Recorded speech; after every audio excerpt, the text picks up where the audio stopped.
اعوذ باللہ من الشیطان الرجیم بسم اللہ الرحمن الرحیم۔ ہم لوگ آیت نمبر 8 تک کر چکے تھے، آیت نمبر 13 تک ہم کر چکے تھے۔ ریوائز کر لیتے ہیں پیچھے سے تھوڑا سا، آیت نمبر 8 سے ہی کر لیتے ہیں۔ اور ہم اب یہ آپ لوگ دیکھ رہے تھے کہ کس طرح سے آیات چل رہی تھی۔ یہاں سے اللہ سبحانہ وتعالیٰ نے فرما دیا، سورہ زخرف کی حوامیم میں سے ہے سورہ زخرف، اس کے اندر حامیم سے شروع ہوتا ہے، حروف مقطعات سے۔ اللہ سبحانہ وتعالیٰ نے سب سے پہلے سورہ کا آغاز کیا ہے، قسم کھا کر قسم کھایا والکتاب المبین کہہ کر کے قسم ہے کتاب کی، یعنی روشن کتاب کی قسم کھا کر فرمایا ہے کہ ہم نے اس کو قرآن عربی بنایا ہے تاکہ آپ سمجھیں، یا پھر لوگوں کو کہا جا رہا ہے کہ تاکہ تم سمجھو، تاکہ لوگوں کے جو سریانی زبان ہے، عبرانی زبان ہے، قرآن پاک اللہ تعالیٰ نے یہاں پر اللہ سبحانہ وتعالیٰ نے قرآن کو عربی زبان میں نازل فرمایا ہے تاکہ جو اول المخاطبین ہوتے ہیں، جس کے ساتھ مخاطب کیا جا رہا ہے، وہ اچھی طرح سے اس کتاب کو سمجھ لے، اس کے مضامین کو سمجھ لے، تاکہ جب وہ سمجھ جائیں گے تو آگے پہنچا سکیں ساری دنیا میں۔ اسی وجہ سے اس کو اللہ سبحانہ وتعالیٰ نے عربی زبان میں بھیجا تھا۔ اور اللہ سبحانہ وتعالیٰ نے یہاں پر فرمایا تھا کہ اور یہ بڑی کتاب یعنی لوح محفوظ میں ہمارے پاس لکھی ہوئی ہے، اور بڑی فضیلت اور حکمت والی کتاب ہے۔ اس کے اندر اللہ تعالیٰ نے فرما دیا کہ سب سے پہلے تو 3 صفات بیان کر دی یہاں پر کہ یہ لوح محفوظ میں ہے، یہ اعلیٰ ہے، بہت ہی بڑی فضیلت والی ہے اور حکمت والی ہے، یعنی یہ راہ ہدایت کی طرف رہنمائی کرنے والی ہے، محکم ہے، یعنی اس کے اندر کوئی شک و شبہ بھی نہیں ہے۔ اور حکیم اسی وجہ سے کہا جاتا ہے کہ کسی چیز کو ہم حکیم نہیں کہتے، لیکن قرآن پاک اللہ کا کلام ہے، کوئی چیز کتاب نہیں ہے۔ کتاب اللہ بھی کہا جاتا ہے، اللہ کی کتاب، اور کلام اللہ بھی کہا جاتا ہے، اللہ کا کلام۔ پچھلے جتنی کتابیں نازل ہوئی تھی آسمانی کتابیں، اس کو کتاب اللہ ہی کہا جاتا تھا، لیکن صرف قرآن پاک کو کلام اللہ کہا گیا ہے، اور یہ الکتاب ہے۔ الکتاب یعنی جتنے بھی کتاب آسمانی کتب صحائف جتنے بھی نازل ہو چکے ہیں، سب کی ماں جسے ہم کہتے ہیں، مرکز یہی ہے، اسی سے ساری چیزیں نکلی ہوئی ہیں۔ بس جسے ہم کہتے ہیں اولڈ ٹیسٹمنٹ، نیو ٹیسٹمنٹ کے بعد میں یہ فائنل ٹیسٹمنٹ ہے، اسی کے اوپر ساری چیزیں ختم ہو گئی ہیں۔ تو اسی وجہ سے الکتاب ہے، اور یہ بہت ہی اعلیٰ درجے کی اور فضیلت والی کتاب ہے، اور یہ حکمت والی کتاب ہے جو ہم پڑھ رہے ہیں۔ سبحان اللہ، ہمیں اس کی اصل پتہ ہونی چاہیے، اس کی تعریف اور تعارف دونوں ہمیں پتہ ہونا چاہیے۔ اللہ تعالیٰ اس کے بعد میں فرمانے بھلا اس لیے کہ تم حد سے نکلے ہوئے لوگ ہو، ہم تم کو نصیحت کرنے سے باز رہیں گے، یعنی کہ جو لوگ سرکش ہیں، جو مانتے نہیں ہیں، اعراض کرتے ہیں، کیا تمہارے نہیں ماننے کی وجہ سے ہم تمہارے پاس میں مصرف ہو، تم حد سے بڑھ جانے والے ہو، تو کیا ہم تمہارے پاس نصیحت نہیں لائیں گے، کہ ہم تمہیں چھوڑ دیں گے؟ ایسے نہیں ہے، بلکہ تم انکار کرو یا اقرار کرو، چاہے ایمان لاؤ چاہے کفر کرو، لیکن اتمام حجت کے لیے ہم انبیاء کو بھی بھیجتے رہیں گے، اور تمہاری نصیحت کے لیے یہاں پر سامان بھی مہیا کریں گے، تاکہ کل قیامت میں کوئی یہ بندہ اللہ سے نہ کہے کہ میرے پاس تو بات پہنچی ہی نہیں تھی۔ تو انکار کرنے والی ایک نسل نے انکار کر دیا، اگلی نسل نے کہا کہ میرے پاس تو کوئی چیز ہی نہیں پہنچی تھی۔ تو جو انکار کرنے والے ہیں ان کو ہمیشہ ہی ڈرایا جا رہا ہے، ہمیشہ ہی ان کو نصیحت کی جا رہی ہے، حالانکہ جتنے انبیاء کو بھیجا گیا تھا وہ سارے انبیاء کے ساتھ یہ استہزاء کرتے تھے، جیسے کہ اگلی آیت میں اللہ تعالیٰ نے فرما دیا وَكَمْ أَرْسَلْنَا مِن نَبِيٍّ فِي الْأَوَّلِينَ، اور ہم نے پہلے لوگوں میں بہت سے پیغمبر بھیجے تھے، یعنی کہ اب یہ نہیں کہ آپ کا استہزاء کر رہے ہیں، آپ کا انکار کر رہے ہیں، بلکہ ان کے پاس میں پہلے بھی بہت سارے انبیاء بھیجے گئے تھے، اور ان کے پہلوں پہ یعنی ان کی یہ جو مشرکین مکہ کو مخاطب کیا جا رہا ہے، تو مشرکین مکہ سے پہلے بھی جو لوگ تھے ان کے پاس بھی انبیاء کو بھیجا گیا تھا، اور کتابیں اور صحیفے ان کے پاس بھی آئی تھی، وہ ان کا بھی انکار کرتے تھے اور مانتے نہیں تھے، اور انبیاء کو قتل بھی کرتے تھے۔ اس کا مطلب یہ نہیں ہے کہ انہوں نے ایسے کیا تو ہم نے ان سے ہدایت روک دی۔ اللہ سبحانہ وتعالیٰ کا کرم ہے، نوازش ہے کہ ایک نسل کی نسل پوری کی پوری نافرمان ہوتی ہے، آنے والی نسل اللہ کی اطاعت کرنے والی ہوتی ہے۔ تو یہاں پر آگے جو اللہ تعالیٰ نے فرما دیا، اور کوئی پیغمبر ان کے پاس نہیں آتا تھا مگر وہ اس سے تمسخر کرتے تھے، یستہزئون، استہزاء کرنا یعنی مذاق اڑاتے تھے۔ تو اللہ سبحانہ وتعالیٰ نے ان کے پاس ہر دور میں نبی بھیجے تھے، نہ صرف وہ ان کا انکار کرتے تھے، نہ صرف وہ ان کا مذاق اڑاتے تھے، بلکہ ان کو قتل بھی کرتے تھے۔ اس کے باوجود اللہ تعالیٰ فرما رہے ہیں کہ تم اگر یہ سمجھتے ہو کہ تم روگردانی کرو گے، حد سے بڑھ جاؤ گے، اور ہم تمہارے پاس کوئی نصیحت کی بات یا نصیحت کے لیے پیغمبر کو نہیں بھیجیں گے، تو ایسا نہیں ہوگا، ہم ضرور بھیجیں گے، تاکہ جو نیکوکار ہے ان کو نصیحت حاصل ہو جائے، اور جو انکار کرنے والے ہیں ان کے لیے اتمام حجت ہو جائے۔ آگے اللہ تعالیٰ نے فرمایا فَأَهْلَكْنَا أَشَدَّ مِنْهُمْ بَطْشًا وَمَضَىٰ مَثَلُ الْأَوَّلِينَ، تو جو ان میں سخت زور والے تھے ان کو ہم نے ہلاک کر دیا اور اگلے لوگوں کی حالت گزر گئی۔ یعنی تمہارے پاس کیا طاقت ہے؟ تم کون سی طاقت کی بات کر رہے ہو؟ نہ تمہارے پاس انفرادی طاقت ہے، نہ تمہارے پاس بہت سارے افراد ہیں تمہارے پاس، یعنی کہ اپنے بلبوتے پہ انسان کو کہنا میرے پاس تو طاقت ہے، وہ بھی نہیں ہے۔ نہ تمہارے پاس اتنی بڑی فوج ہے، نہ تمہارے پاس مال ہے، نہ تمہارے پاس اقتدار ہے، کچھ بھی نہیں ہے تمہارے پاس، تو تم کس بلبوتے کے اوپر اکڑ رہے ہو اتنا؟ پچھلی قوموں میں تو عاد و سمود تھے، ان کے پاس تو وہ تو بڑے بڑے ہی اعلیٰ ہیکل جسم کے تھے، اتنے بڑے بڑے تھے وہ لوگ تو پہاڑوں کو کھود کے اپنا گھر بنا لیتے تھے۔ فرعون تھا، اس کے پاس تو لشکر تھا، بڑے کا بڑا لشکر تھا، وہ اپنے آپ کو تو انا ربکم الاعلیٰ کہتا تھا۔ وہ اگر سرکشی کرے، انکار کرے، تو پھر بھی کہ تو پاور جس کے پاس ہوتا ہے مغرور ہو جاتا ہے۔ تم مکے والوں کے پاس تو کچھ بھی نہیں ہے، پھر تم کس بات کے اوپر اتنا زیادہ اکڑ رہے ہو؟ تو اہلکنا، تو ہم نے ہلاک کر دیا تم سے زیادہ طاقتور لوگوں کو جب اللہ کی بطشن جب آتا ہے، اشد بطشن، میں نے کہا تھا پہلے بھی آپ کو کلاس میں کہ بطش کہتے ہیں پکڑ کو، اور اس کے ساتھ میں جب اشد آ جاتے ہیں سب سے طاقت، ویسے ہی کوئی چیز کو مضبوطی سے پکڑنے کے لیے بطشا لفظ یوز ہوتا ہے، لیکن اگر اس کو طاقت کے ساتھ میں کہا جائے تو پھر یہ اس کی شدت کو دکھاتے ہیں کہ اللہ سبحانہ و تعالیٰ کی جب پکڑ آتی ہے تو اس سے کوئی بچ نہیں سکتا۔ اور پچھلی جو قومیں گزر گئی تھی ان کو تو اللہ نے پکڑ کے ختم کر دیا۔ جب اللہ کا عذاب آیا تو پھر کوئی طاقت، کوئی اقتدار، کوئی پاور، کوئی طاقت کچھ بھی نہیں ٹکتی اللہ کے سامنے، تو تم کیسے ٹک سکتے ہو؟ تو اب کیا سمجھ رہے ہو؟ یعنی کہ انبیاء کا استہزاء کر رہے ہو، انبیاء کا انکار کر رہے ہو، اللہ کے احکامات کا انکار کر رہے ہو، بت پرستش میں لگے ہوئے ہو، اور یہ سوچتے ہو کہ تم بچ جاؤ گے کس بلبوتے پہ؟ یہ ایک بہترین کانورزیشن ہے جو اللہ سبحانہ و تعالیٰ مشرکین مکہ اور تمام عالم کے ساتھ میں، جب تو قیامت تک کے لوگوں کے ساتھ میں جو کسی بھی چیز کے اوپر غرور کرتا ہے، کوئی پاور کے اوپر کرتا ہے، کوئی اپنی ذاتی پاور کے اوپر، چاہے کوئی مال کے اوپر، کسی بھی چیز کے اوپر اگر وہ بندہ غرور کرتا ہے تو اس کے لیے یہی جواب ہے، قیامت تک کے لیے یہی جواب ہے۔ آگے دیکھیں وَلَئِن سَأَلْتَهُم مَّن خَلَقَ، اب اچھا یہ لوگ جب ان سے پوچھا جاتا تھا، مشرکین مکہ سے پوچھا جاتا تھا کہ اچھا بتاؤ، اگر تم ان سے پوچھو کہ آسمانوں اور زمین کو کس نے پیدا کیا ہے، تو کہہ دیں گے کہ ان کو غالب اور علم والے اللہ نے پیدا کیا ہے۔ یعنی کہ یہاں پر یہ مانتے تھے کہ اللہ تعالیٰ عزیز ہے، یعنی زبردست ہے اور علیم ہے، یعنی علم کل رکھنے والی ذات ہے۔ اگر اللہ نے پیدا کیا ہے سارا کچھ، زمین اور آسمان جو کچھ پیدا ہوا ہے وہ سب اللہ نے کیا، تو پھر تم عبادت کیوں کسی کی کرتے ہو؟ پیدا جو خالق ہوتا ہے وہی تو رب ہوتا ہے، بجائے اس کو سجدہ کرنے کے تم کسی اور کے سامنے کیسے سجدہ کر رہے ہو؟ تو تمہاری عقلیں کہاں چلی گئی؟ آگے جب کہا جا رہا ہے الذی جعل لکم الارض مہدا وجعل لکم فیہا سبلا لعلکم تہتدون، پھر اللہ سبحانہ و تعالیٰ اپنی تخلیق کے بارے میں خود اللہ سبحانہ و تعالیٰ اس کی تشریح فرما رہے ہیں کہ جس نے تمہارے لیے زمین کو بچھونا بنایا ہے اور اس میں تمہارے لیے راستے بنائے ہیں تاکہ تم راہ معلوم کرو۔ دیکھیں یہاں پر میں نے آپ کو بتایا تھا تھرسڈے کے دن کہ جعل لکم الارض مہدا، بلکہ ریکارڈنگ میں بھی آپ لوگ سن لیجئے گا تفصیل سے کہ اللہ سبحانہ و تعالیٰ نے راستے بنائے ہیں، سمندر کے اوپر راستے ہیں، زمین کے اوپر راستے ہیں، ہواؤں میں، اب تو ہواؤں میں بھی راستے آپ کو پتہ چل گئے ہیں۔ جب ایئر فلائٹس جاتے ہیں تو ان کی ایک روٹ میپ ہوتا ہے، وہ ادھر ادھر نہیں جاتے ہیں، ان کی ایک روٹنگ ہوتی ہے، اس ڈائریکشن میں اتنے اینگل پہ جانا ہے، پھر یہاں سے یہاں مڑنا ہے، وہ یہاں سے نکل کے اپنے منزل مقصود تک پہنچنے کے لیے ان کی ایک روٹ ہوتی ہے۔ سمندر میں بھی روٹ ہوتی ہے ان کی کہ یہاں سے نکلے ہیں تو کہیں جانا ہے تو اس کی روٹنگ ہوتی ہے باقاعدہ،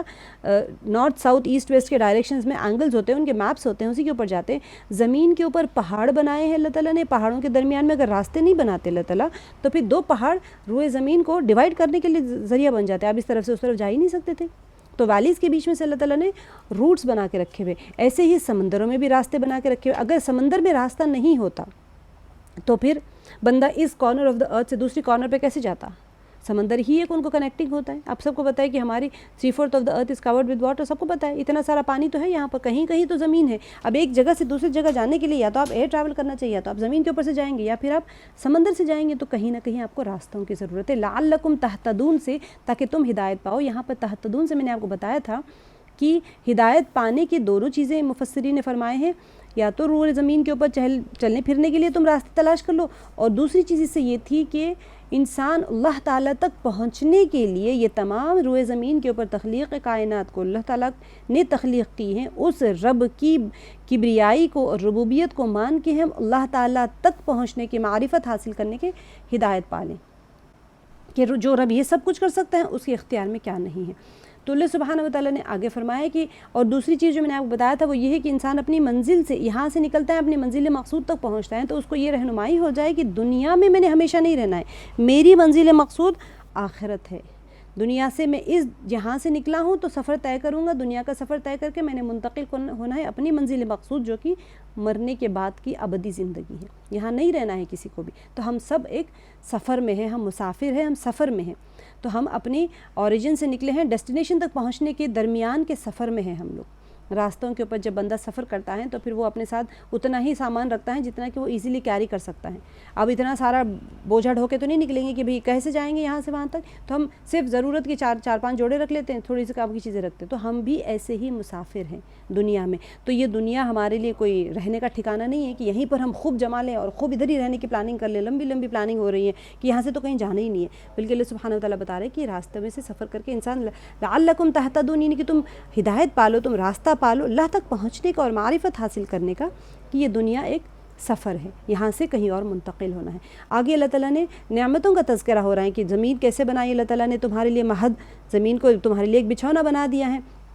جسے ہم نے آلریڈی پیچھے کی آیت میں نے آپ کو سمجھا دیا تھا۔ مہد کا میں نے بہت ڈیٹیل میں آپ کو بتایا تھا، تفسیر آپ سن لیجیے گا ریکارڈنگ میں، کہ زمین کو اتنا سخت نہیں بنایا کہ اس کے اوپر سو نہیں سکتے، پانی کی طرح نرم نہیں بنایا کہ آپ اس کے اوپر آرام نہیں کر سکتے، آگ کی طرح گرم نہیں بنایا کہ آپ اس کے اوپر پیر نہیں رکھ سکتے، ہوا کی طرح وہ نہیں بنایا، ایک دم وولٹائل نہیں بنایا کہ آپ اس کے اوپر کچھ بھی کام ہی نہیں کر سکتے۔ تو اللہ سبحانہ و تعالیٰ نے زمین کو گہوارے کی طرح بنایا۔ مہد کہتے ہیں جہاں بچے کو ہم رکھتے ہیں، گہوارہ جسے ہم کہتے ہیں، سب سے کوزی جگہ ہوتی ہے، بچہ آرام سے جب آپ گہوارے میں رکھتے ہیں تو سو جاتا ہے۔ تو انسان کے لیے اللہ تعالیٰ نے زمین کو ایسے ہی کوزی بنایا، اتنا آرام دہ بنایا ہے کہ وہ جب کھودنا ہے تو کھود کے اس میں سے درخت نکال لیتا ہے، جو اس کو کنز چاہیے، زمین میں سے کوئی چیزیں چاہیے ہوتی ہے تو وہ کوئلہ بھی نکالتا ہے، سونا بھی نکالتا ہے، منرلز بھی نکالتا ہے، سارا کچھ، اور زیادہ ڈیپ کھود کے پانی نکال لیتے ہیں، اور زیادہ ڈیپ کھود کے پیٹرول نکال لیتے ہیں، جو چاہیے اس نکال لیتے ہیں، یعنی اس کے لیے ایک ضرورت کی چیز بنائی اور اس کے اندر راستے بنا دیے کہ تم ادھر ادھر سے ٹریول کرو۔ پھر اللہ تعالیٰ نے کون سی نعمت، تیسری نعمت جو ذکر فرمائی یہاں پر، کہ بارش کو برسائے ہیں آسمان سے، بقدر، ساتھ اندازے کے، اگر بے اندازہ اگر بارش برسائے تو نوح علیہ السلام کے قوم کے اوپر بے اندازہ بارش ہوئی تھی کہ ساری کی ساری روئے زمین غرق ہو گئی تھی پانی میں۔ فانشرنا، پھر یہ چوتھی نعمت یہاں پر بتائی گئی ہے کہ فانشرنا بھی بلدتا میتا، کہ اللہ تعالیٰ نے زندہ کیا ہم نے ساتھ اس کے زمین کو، یعنی مردہ زمین کو اللہ سبحانہ و تعالیٰ نے زندہ فرما دیا۔ کہ زمین بے جان ہوتی ہے، کچھ نہیں ہوتا ہے، جیسے ہی اس کے اندر بیج ڈالتے ہیں ہم، تو جیسے بیج ڈال کے زمین کو بند کر دیتے ہیں، بارش گرتی ہے، تو ایسے ہی مردہ جب زمین میں رکھا جاتا ہے تو پھر وہ ایسے ہی رہتا ہے، اور قیامت کے روز میں پھر جب سور پھونکا جائے گا تو پھر بارش ہوگی، اس کے بعد میں ایسے ہی لوگ نکلیں گے جیسے کہ نشر ہوتے ہیں یا زندہ ہوتے ہیں، تمام کے تمام وہ بیج میں سے درخت نکل جاتا ہے، پھیلنے کو کہتے ہیں، انشرہ جو ہے نشر کرنا، یا انشرہ پھیلنے کو کہتے ہیں، یا زندہ ہونا۔ تو پھر اللہ تعالیٰ مردہ زمین کو جیسے زندہ کر دیتے ہیں، بیج اس میں سے درخت نکل جاتا ہے، چھوٹے چھوٹے کونپلے پھٹ کے نکلتے ہیں، ایسے ہی مردوں کو بھی اللہ تعالیٰ پھر سے انسان کو مردہ زمینوں کے اندر سے دوبارہ زندہ کر کے اٹھائیں گے۔ کذالک تخرجون، اسی طرح تم نکالے جاؤ گے۔ روزانہ ہم دیکھتے ہیں کہ کیسے بیج میں سے درخت بن کے نکلتا ہے، ایسے ہی مردہ تھا، بیج میں کیا جان تھی، تو اللہ تعالیٰ زندگی دوبارہ سے زندہ کر کے اٹھائیں گے مردوں کو بھی۔ آگے اللہ تعالیٰ نے فرمایا والذی خلق ازواج کلھا، پھر یہاں پر پانچویں نعمت کا ذکر کر کے فرمایا کہ اور وہ ذات جس نے بنائے جوڑے سارے کے سارے، اور اس نے بنائے تمہارے لیے کشتیوں میں وجعل لکم من الفلک والانعام ما ترکبون، یہاں پر اللہ سبحانہ و تعالیٰ نے سواری، ایک تو سب سے پہلے تو یہ ہے کہ جوڑے بنا دیے، ہم نے پہلے بھی پڑھ لیا تھا پچھلی سورے میں کہ جوڑے بنائے ہمارے اپنی نفسوں میں سے، ہماری اپنی جانوں میں سے، یہ نہیں کہ کتے کو اور انسان کو جوڑا بنا دیا، بلی کو اور ہاتھی کو جوڑا نہیں بنایا، اسی کی جنس میں سے اللہ تعالیٰ نے جوڑا بنایا تاکہ پھل پھول کر بڑے ہو، یعنی خوب پھلے پھولے اور خوب پھیلے انسان، اس کی اولاد ہو اور یہ اس کی خاندان چلتا رہے۔ اور پھر اور کیا بنایا اللہ تعالیٰ نے، وجعل لکم من الفلک، اور ہمارے لیے اللہ تعالیٰ نے کشتیوں کو اور مویشیوں کو کیا ہمارے مطیع بنا دیا، ما ترکبون، جس پر تم سوار ہوتے ہو، ہماری سواری کے لیے مطیع اگر نہیں ہوں گی کشتیاں اور ہمارے یہ جو جانور ہے، اگر ہمارے اللہ تعالیٰ مطیع نہ بنا دے، فرما بردار نہ بنا دیں، تو آپ کو کیا لگتا ہے کہ یہ گھوڑے اٹھا کے نہیں پٹک دیں گے اوپر سے؟ اونٹ اتنا سرکش اور ہاتھی اتنا طاقتور انسان اس کے اوپر بیٹھتے ہیں اور ایسے ایسے کرو وہ آپ کو لے کے چلتا ہے جہاں بولے وہ پلٹا دے۔ تو انسانوں کو کتنا آپ نے دیکھا ہوگا کہ تھوڑا سا ہاتھی جب وائلڈ ہو جاتا ہے تو ساری تہس نہس کرتا ہے، اس کے پیر کے نیچے تو کئی آدمی ایک ساتھ کھندل کے مر جاتے ہیں، ایسے ہی اونٹ اگر سرکش ہو جائے تو پھر انسان اس کے سامنے تو گھما کے پھینک دے وہ انسان کو. تو جانور کو اللہ تعالیٰ نے مطیع بنا دیا، سرکش نہیں بنایا. اسی طرح کشتیوں کا بھی ذکر فرمایا اللہ تعالیٰ نے کہ کشتیاں جب سمندر کے اوپر چلتی ہیں تو پھر وہ کشتیاں وہ اللہ سبحانہ و تعالیٰ نے مطیع بنا دیا اس کی اطراف کی چیزوں کو. طوفان اور نیچے سمندر کے اندر طغیانی نہیں آتی، ہواؤں میں طوفان نہیں آتا ہے، وہ ہم اس کے اوپر سوار ہوتے ہیں اور اپنے منزل مقصود تک پہنچ جاتے ہیں. ما ترکبون، جو تم سواری کرتے ہو اللہ سبحانہ و تعالیٰ نے تمہارے لیے بنایا ہے. وجعل لکم من الفلک والانعام، اور مویشیوں کو بھی، کیونکہ مویشی جو ہوتے ہیں وہ زمین کے اوپر ٹریول کرنے کے لیے بہت ضروری ہوتا ہے. اور آج کل تو بہت سارے موڈ آف ٹرانسپورٹس ہو گئے، آپ سارے موڈ آف ٹرانسپورٹ کو لے لیں اسی کے زمرے میں آ جائیں گے. اچھا، اب یہ جو آج کی آیت ہم کریں گے، لتستووا علی ظہورہ ثم تذکروا نعمت ربکم اذا استویتم علیہ وتقولوا سبحان الذی سخر لنا ھذا وما کننا لہ مقرنین. اب یہاں پر اللہ تعالیٰ فرما رہے ہیں لتستووا، تاکہ تم چڑھ بیٹھو، علی ظہورہ، کس کے اوپر چڑھ بیٹھو؟ ان کے پشت، ظہر کہتے ہیں پیٹھ کو، تو ان کے پیٹھوں کے اوپر چڑھ کے تم پشت کے اوپر چڑھ کے بیٹھ جاؤ. ثم تذکروا، پھر تم یاد کرو، نعمت ربکم، اپنے رب کی نعمت کو، اذا استویتم، جب سوار ہو تم، علیہ، اس پر، وتقولوا، اور تم کہو، سبحان الذی، پاک ہے وہ ذات، سخر لنا، جس نے مسخر کیا ہمارے لیے، ھذا، اس کو، وما کننا، اور نہ تھے ہم، لہو، اس کے لیے، مقرنین، قابو میں لانے والے. یہ سفر کی دعا ہوتی ہیں. اب آپ کو اس کا پورا پس منظر سمجھ آ گیا. اب آپ جب یہ دعا پڑھیں گے تو اس کی کشش الگ ہوگی. اب آپ جو اس کی تشریح سن کے پھر آپ جب دعا پڑھنے بیٹھیں گے، دعا پڑھ کے بیٹھیں گے، سفر گاڑی میں بیٹھتے ہیں، آٹو میں بیٹھتے ہیں، کار میں بیٹھتے ہیں، بائک پہ بیٹھتے ہیں، جہاں کہیں بیٹھے، یہ سفر کی دعا ہے. سبحان الذی سخر لنا ھذا وما کننا لہ مقرنین. آگے کی آیت ہے وَإِنَّا إِلَىٰ رَبِّنَا لَمُنْقَلِبُونَ، اور بے شک ہم طرف اپنے رب کی البتہ پلٹنے والے، یعنی ہم اپنے پروردگار کی طرف لوٹ کر جانے والے ہیں. تو یہاں پر اللہ تعالیٰ نے فرما دیا، با محاورہ دیکھ لیں، تاکہ تم ان کی پیٹھ پر چڑھ بیٹھو، اور جب اس پر بیٹھ جاؤ پھر اپنے پروردگار کے احسان کو یاد کرو اور کہو کہ وہ ذات پاک ہیں جس نے اس کو ہمارے زیر فرمان کر دیا اور ہم میں طاقت نہ تھی کہ اس کو بس میں کر لیتے، یعنی وہ سواری کو ہم بس میں کر لیتے. اب یہاں ایک اور جو روایت رہ گئی تھی فنشرنا میں، وہ آپ کو میں بتا دیتی ہوں. شیخین نے صحیحین میں حضرت ابو ہریرہ رضی اللہ عنہ کی روایت سے بیان کیا ہے کہ رسول اللہ صلی اللہ علیہ وسلم نے فرمایا کہ پہلی مرتبہ سور پھونکنے اور دوسری بار سور پھونکنے کے درمیان 40 کی مدت ہوگی. لوگوں نے حضرت ابو ہریرہ رضی اللہ عنہ سے دریافت کیا کہ 40 دن کی مدت ہوگی. حضرت ابو ہریرہ نے رضی اللہ عنہ نے کہا کہ میں اس کا اقرار نہیں کر سکتا. لوگوں نے کہا پھر کیا 40 ماہ مراد ہوں گے، یعنی پہلے سور میں اور دوسرے سور میں جب ہوگا؟ تو انہوں نے کیا فرمایا کہ سور پھونکنے اور پہلے سور اور دوسرے سور پھونکنے میں کتنا ٹائم ہوگا؟ ٹھیک ہے، ایک بار پہلے سور پھونکا جائے گا، ساری دنیا ختم ہو جائے گی، پھر دوسرا سور کب پھونکا جائے گا؟ تو انہوں نے کہا 40. تو 40 دن کہا نہیں. 40 ماہ؟ تو انہوں نے کہا، حضرت ابو ہریرہ رضی اللہ عنہ نے کہا کہ مجھے اس سے بھی انکار ہے. لوگوں نے کہا تو کیا 40 سال کی مدت ہوگی؟ تو حضرت ابو ہریرہ رضی اللہ عنہ نے اس کا بھی اقرار نہیں کیا. رسول اللہ صلی اللہ علیہ وسلم نے فرمایا پھر اللہ آسمان سے پانی برسائے گا جس سے مردے زمین سے ایسے اگیں گے جیسے سبزہ اگتا ہے. آدمی کی ہر چیز سوائے ایک ہڈی کے فنا ہو جاتی ہے، اور وہ ہڈی دم گزے کی ہڈی ہے. اب وہ شاید تیل بون جسے ہم کہتے ہیں نا، اس کو کہتے ہیں، ریڑھ کی ہڈی کے نیچے کی جو ہڈی ہوتی ہے، اسی سے جسمانی بناوٹ جوڑی جائے گی. ساری ختم ہو جاتی ہیں، وہ ایک ہڈی باقی رہتی ہے. تو 40 نہیں پتہ کہ 40 دن ہے، 40 ماہ ہے، 40 سال ہے، تینوں سے بھی ابو ہریرہ رضی اللہ عنہ نے انکار کیا. اب نبی پاک صلی اللہ علیہ وسلم نے یہی فرمایا کہ پھر آسمان سے پانی برسائے گا، آسمان پانی برسائے گا اور مردے زمین سے ایسے اگیں گے جیسے سبزہ اگتا ہے. اسی آیت کے فانشرنا، ٹھیک ہے، پھر ہم نے زندہ کیا، یعنی جس طرح ہم نے پانی سے زمین کو زندہ کیا اسی طرح تم کو بھی قبروں سے نکالا جائے گا، یعنی تم کو زندہ کیا جائے گا. اب یہاں پر ابن ابی حاتم نے حضرت ابن عباس رضی اللہ عنہ کی روایت سے اور ابن جریر نے سعید بن جبیر رضی اللہ عنہ کے حوالے سے بیان کیا کہ اصل جو ہے عرش سے ایک دی بہہ نکلے گی جس سے روئے زمین پر رینگنے والا ہر جاندار سبزے کی طرح اگے گا. عرش سے ایک نہر جاری ہوگی اور پھر رینگنے والا ہر جاندار جو ہوتا ہے وہ اسے یعنی سبزے کی طرح وہ زندہ ہو جائے گا، اگے گا، یعنی کہ پھر روحوں کو حکم ہوگا کہ اڑ کر اپنے اپنے جسموں میں داخل ہو جاؤ۔ اسی کے متعلق اللہ نے فرمایا یا ایتھا النفس المطمئنہ ارجعی الی ربک راضیۃ مرضیہ۔ تو یہ مفسرین کا قول تھا، تو میں آپ لوگوں کو بتا دی۔ اچھا، اب یہاں پر اس آیت میں اس قسم کی سواریوں کے آخری تخلیقی مقصد کو بیان کرتے ہوئے فرمایا گیا ہے کہ تاکہ تم ان سواریوں کی پشت پر بخوبی سوار ہو جاؤ، پھر اپنے پروردگار کی نعمت کو یاد کرو اور کہو پاک اور پاکیزہ ہے وہ ذات کہ جس نے ان کو ہمارے لیے مسخر کر دیا، ورنہ یہ ہمارے بس میں نہیں تھا۔ تو اب یہاں پر جو کہا جا رہا ہے لِتَسْتَوُوا عَلَى ظُهُورِهِ، ٹھیک ہے، لِتَسْتَوُوا عَلَى ظُهُورِهِ کا جملہ اس بات کی طرف اشارہ کر رہا ہے کہ اللہ تعالیٰ نے ان سواریوں کو اس طرح سے پیدا کیا ہے کہ تم ان پر سوار ہو کر آرام اور سکون کے ساتھ منزل مقصود تک پہنچ جاؤ۔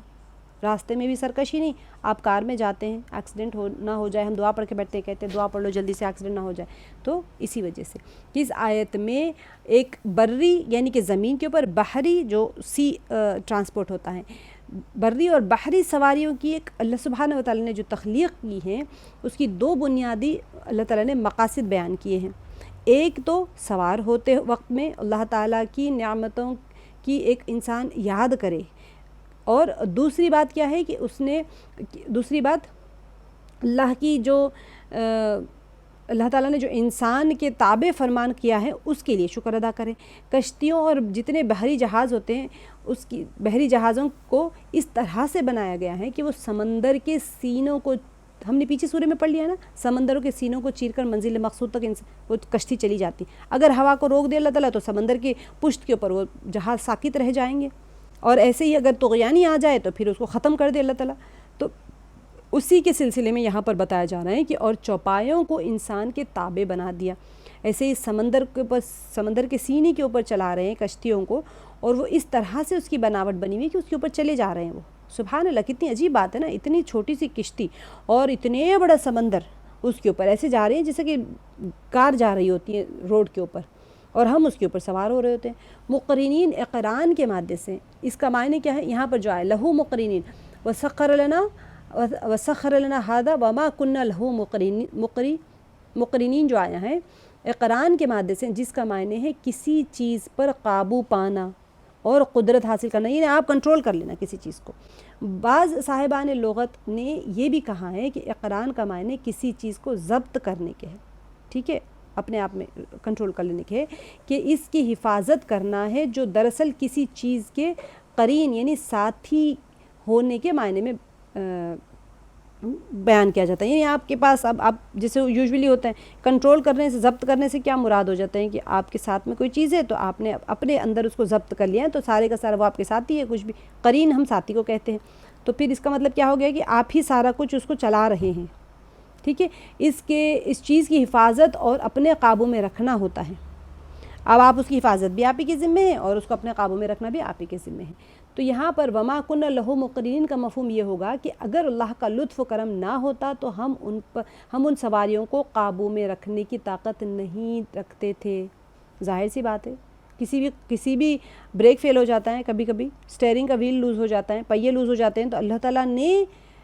نے اگر قدرت ہمیں نہ دی ہوتی تو اس کے اوپر ہمیں قابو پانے کا کوئی اختیار نہیں ہوتا تھا۔ کبھی خراب ہو جاتا ہے نا، اسپیڈو میٹر، بریک خراب ہو جاتا ہے، کنٹرول آؤٹ آف کنٹرول ہو جاتی ہے گاڑی، سب کچھ ٹھیک ہوتا ہے تب بھی آؤٹ آف کنٹرول ہو جاتی ہے۔ آپ ادھر موڑنے جاتے ہیں، کبھی ادھر موڑ کے کہیں جا کے پانی میں گھسا دیتے ہیں گاڑی کو۔ تو کیا مطلب ہوا کہ اللہ تعالیٰ نے آپ کو کنٹرول میں رکھا ہے وہ گاڑی کو سرکشی کرنے سے۔ تو مخالف ہوائیں ہمیشہ کشتیوں کو، باہری جہازوں کو الٹ کر رکھ دیتی ہیں۔ یہ تو سمندری جہازوں کے بارے میں، اور ہم ہرگز ساحل نجات تک نہ پہنچ سکتے۔ جتنے روزانہ کتنے ٹرانسپورٹ کے شپس جا رہے ہیں آپ سب کو پتہ ہے، وہ ساروں کو اللہ تعالیٰ نے کنٹرول کر کے رکھا ہوا ہے۔ اگر کنٹرول میں دیا ہوا ہے جو چلا رہا ہے اس کے، حالانکہ کنٹرول اللہ ہی کا ہوتا ہے اس کے اوپر، لیکن ایک اللہ سبحانہ وتعالیٰ نے وقتی اسٹیئرنگ اور گیئر تو انسان کے ہی ہاتھ میں ہوتا ہے نا، تو اللہ تعالیٰ اگر ایسا نہ کر رہے ہوتے تو پھر سب کچھ ختم ہو چکا ہوتا تھا۔ تو انسان سے کئی گنا زیادہ بڑی ہوتی ہوں اور طاقت کے اعتبار سے، اگر ان میں فرما برداری کی روح حکم جو ہوتی ہے اس کے اندر اگر نہ ہوتی تو انسان ان کے نزدیک بھی نہ پھٹک سکتا، کوئی بھی چیز ہو، جانور ہو یا پھر ایروپلین ہو، ٹرین ہو، کچھ بھی ہو، آپ سب کو بتائیں ایکسیڈنٹس کس طرح سے ہوتے ہیں۔ یہی وجہ ہے کہ جب کبھی کوئی جانور اگر ہوتا ہے، جانور کے بارے میں کیونکہ پہلے زمانے میں جانور کا ہی ہوتا تو جانور طیش میں آ جاتا ہے اور فرما برداری کو پس پش ڈال دیتا ہے، تو وہ ایک ایسے خطرناک جانور میں تبدیل ہو جاتا ہے جس کا مقابلہ کئی انسان مل کر بھی نہیں کر سکتے، جبکہ عام طور پر ممکن ہے ایک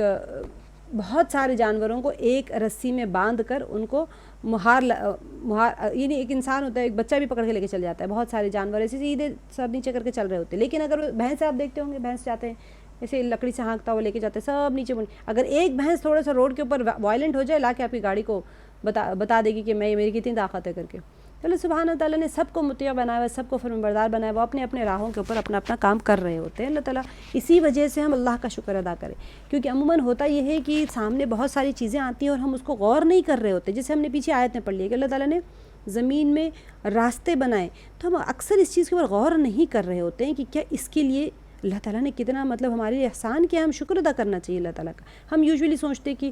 کون سی نعمتوں کا شکر ادا کریں، تو راستے بننا خود ایک اللہ کی نعمت ہے، زمین کے اوپر پانی برسنا خود ایک اللہ کی نعمت ہے، مردہ زمین میں سے بیجوں کا نکلنا وہ پھیلنا اور اب اس پہ آنا وہ خود اللہ کی ایک بہت بڑی نعمت ہے۔ اسی طرح ہم روزانہ گاڑی استعمال کرتے ہیں، اللہ کی بہت بڑی نعمت ہے۔ اللہ تعالیٰ چوپایوں کے ان استثنائی حالات کو بیان کرنے کے ساتھ ساتھ ان کے معمول کے حالات کو بھی واضح کرنا چاہتا ہے۔ آگے جو اللہ تعالیٰ نے فرما دیا وَإِنَّا إِلَىٰ رَبِّنَا لَمُنْقَلِبُونَ، اور بے شک ہم اپنے رب کی طرف واقع لوٹنے والے ہیں، کیونکہ انسان ہمیشہ جب یہ بھول جاتا ہے کہ مجھے جانا کہاں ہے،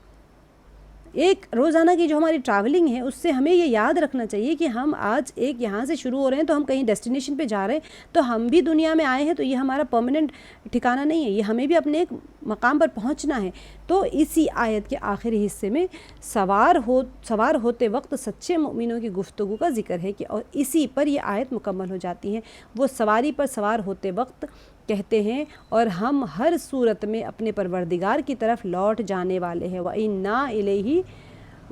إِلَىٰ رَبِّنَا لَمُنْقَلِبُونَ، کہ یہ جملہ گزشتہ آیات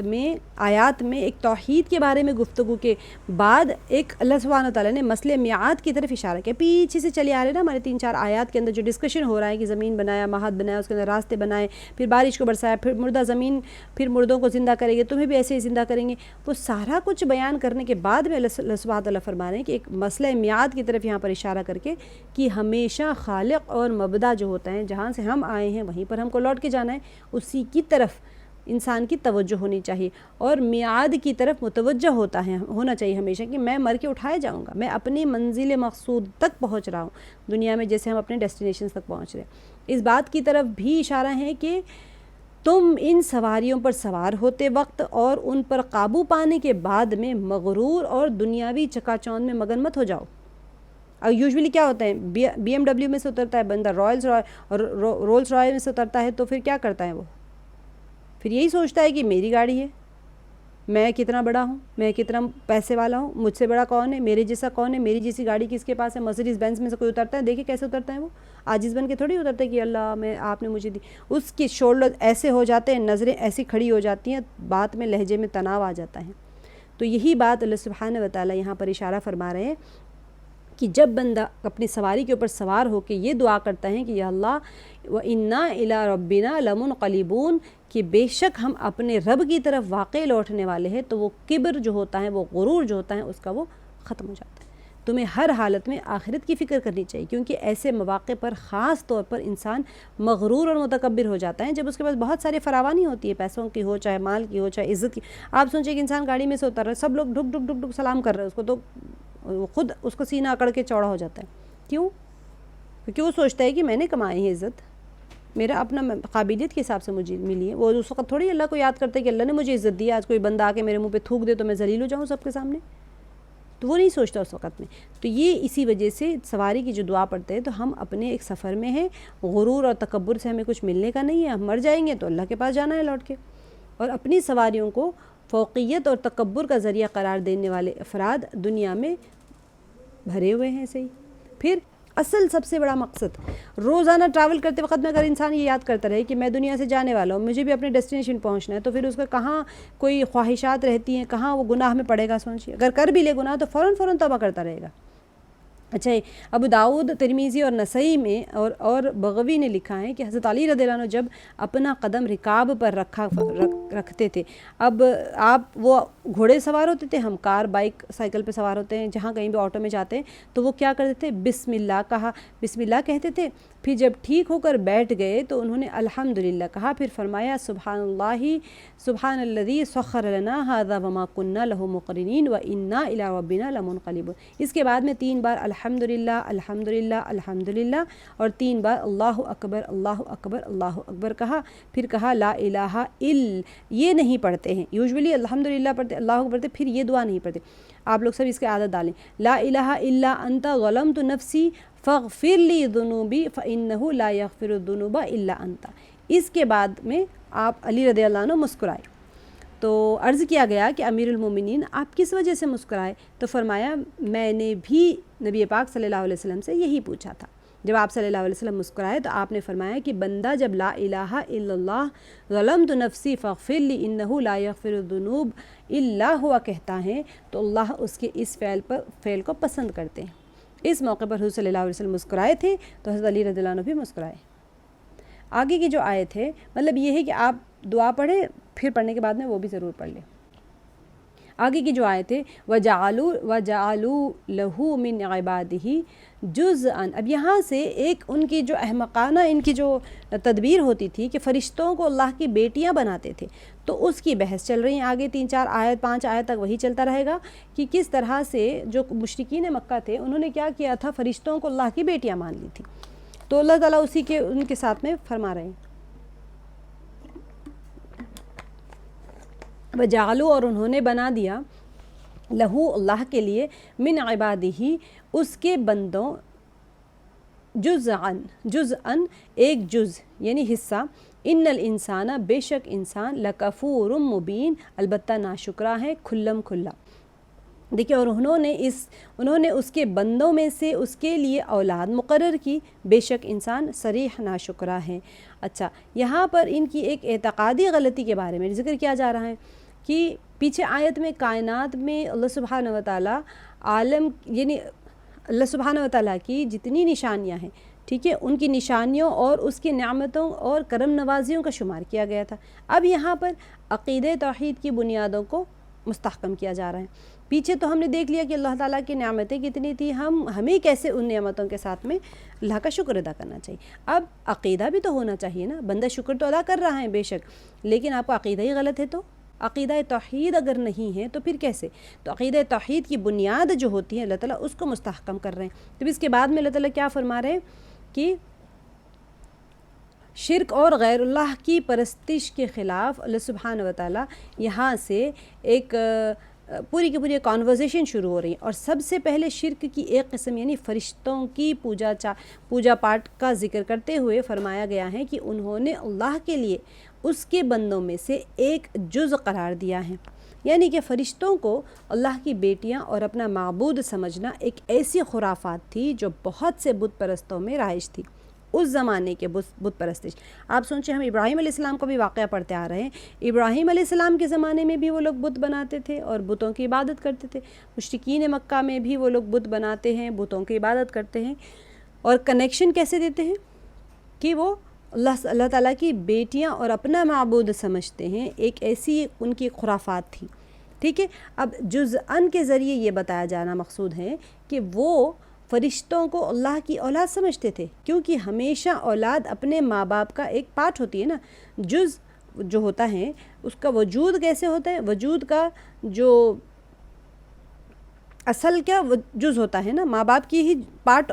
جز ہماری اولاد ہوتی ہے، تو جو نطفے کی صورت میں ان سے جدا ہوتی ہے اور آپس میں مرکب ہو جاتی ہے، اسی سے اس کے وجود کا آغاز ہوتا ہے۔ آپ سب کو پتہ ہے کہ بھئی کیسے جسم سے کوئی چیز جدا ہوئی نطفے کی شکل میں، پھر وہ مل گئے دونوں ایک دوسرے کے ساتھ میں، تو پھر XY کروموزومز مل گئے، پھر وہ اپنے وجود کا آغاز ہوتا ہے اس سے۔ اب اگر کسی کو اللہ کی بیٹیاں کہیں تو کیا مطلب ہوا کہ اللہ کے جز سے وہ علیحدہ ہوئی اور پھر وہ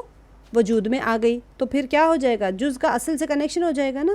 تو یہ چیز ان کی سب سے بڑی خرافات تھی۔ ساتھ ہی یہ بتانا بھی مقصود ہے کہ وہ فرشتوں کے عبادت بھی کیا کرتے تھے، کیونکہ وہ ان کو اللہ کے مقابل معبودوں میں شمار کیا کرتے تھے۔ اسی لیے قیامت میں اللہ تعالیٰ کہیں گی چلو بلاؤ تمہارے معبودوں کو، جس کی تم پوجا کرتے تھے،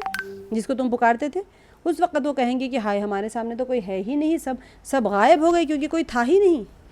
یہ تو ان لوگوں نے پیدا کر لیا تھا، من گھڑت باتوں کو، پتھر کے اور لکڑی کے بتوں کو بنا لیا تھا اور کہا تھا کہ اللہ کے فرشتے اللہ کی بیٹیاں ہیں، تو اس وقت کوئی آئے گا نہیں ان کی مدد کے لیے۔ ساتھ ہی یہ بتانا بھی مقصود ہے کہ وہ فرشتوں کے عبادت بھی کیا کرتے تھے، کیونکہ وہ ان کو اللہ کے مقابل معبودوں میں شمار کیا کرتے تھے۔ یہ سب سے بڑی ان کی خرافت ہے۔ تو اس قدر خدائی نعمتوں نے اس کی تمام وجود کو اپنے گھیرے میں لے رکھا ہے کہ جن میں سے 5 قسمیں تو پیچھے بیان کر دی گئی۔ انسان اتنا ناشکرہ، اتنا کافر، اتنا جاہل ہے کہ ساری نعمتوں کا استعمال کر رہا ہے۔ اسی لیے اللہ تعالیٰ نے فرما دے ان الانسان لکفور مبین، کہ یقیناً انسان واقعی صریح ناشکرہ ہے۔ کیوں ناشکر ہے؟ کیونکہ اللہ کی نعمتوں کو استعمال بھی کر رہا ہے اور اللہ کے ساتھ میں شریک بھی بنا رہا ہے۔ تو یہاں پر یہی بات آ رہی ہے کہ 5